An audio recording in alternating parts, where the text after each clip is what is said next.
Yo, what's up guys? Today I'm going to be starting my editing tutorial series for Adobe After Effects. For now I'm going to keep it at absolute beginner tutorials for people that have just downloaded the program and are trying to learn how to use it as a whole, get started kind of thing. If you've been using After Effects for a while already and there's just things you want to know how to do, you know, more complex, more advanced tutorials, that's something I can do, but you'll just have to request it in the comments and I can get to it. But for now I'm going to leave it as kind of simple tutorials. But for the first one, it's just kind of something that I use in pretty much all of my lyric videos. It's not just text you can use it for, but it is mainly used for text in my case anyway. So I'm going to just chuck in a white solid so we can see what we're doing. I'll chuck in a text layer, we'll just call it test. Scale it up a little bit so we can see what we're playing with. But yeah, so that's that. But yeah, it's for a drop shadow, so it's basically just to get a shadow of whatever my layer is. So for now my layer is a text layer, so we're going to get a shadow of this layer here. So all you've got to do is type in drop shadow on your effects tab, drag that onto your file. You can do that either by dragging it onto the layer here or just dragging it straight onto it here, which I'll do that for now.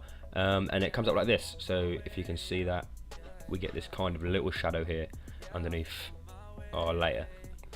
What I like to do straight off the bat is just chuck the opacity up to 100 so I can better see what I'm doing. And then, you know, you kind of play with that. You can change the color if you really want, but I'm just going to leave it as a black for this. It looks more like a normal shadow. But yeah, you can change the direction. So if you watch the shadow, let me play with the distance a little bit first. Yeah, the distance is how far away from the layer the shadow is. So if I chuck that up there, you can better see what direction it's doing. So if you change the direction, it basically just changes the direction in which the shadow is being cast. So I'm going to leave it at 0 for now. Turn the distance down so it's a bit closer. We'll go with about that. And then what I like to do is you play with the softness, and it just makes it look a bit blurrier, and it looks more like just, you know, a nice kind of shadow, not too strong, a bit easier on the eyes, especially for the kind of thing that I'm using it for as well.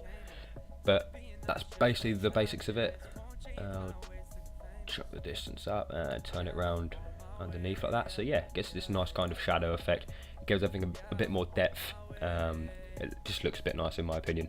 But yeah, that's basically casting a shadow onto that. If you really want, you can change it so it's just the shadow, which gets rid of the text, and you're just left with the shadow of the text.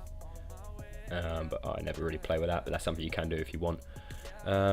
But yeah, you can also use it on actual files, not just text layers. So what I'll do is I'll just chuck the EP cover in from, this is the most recent lyric video I did for the guys in Pioneers. This is their EP cover, A Chance in Hell, the EP is called. I'll leave a link to their Facebook page in the description of this video so you can check them out if you want, or you can check out the lyric video that I did recently if you want to see that. But yeah, this is just their EP cover as I'm going to use for an example. So same way we did it with a text, you just drag it onto the layer or onto here.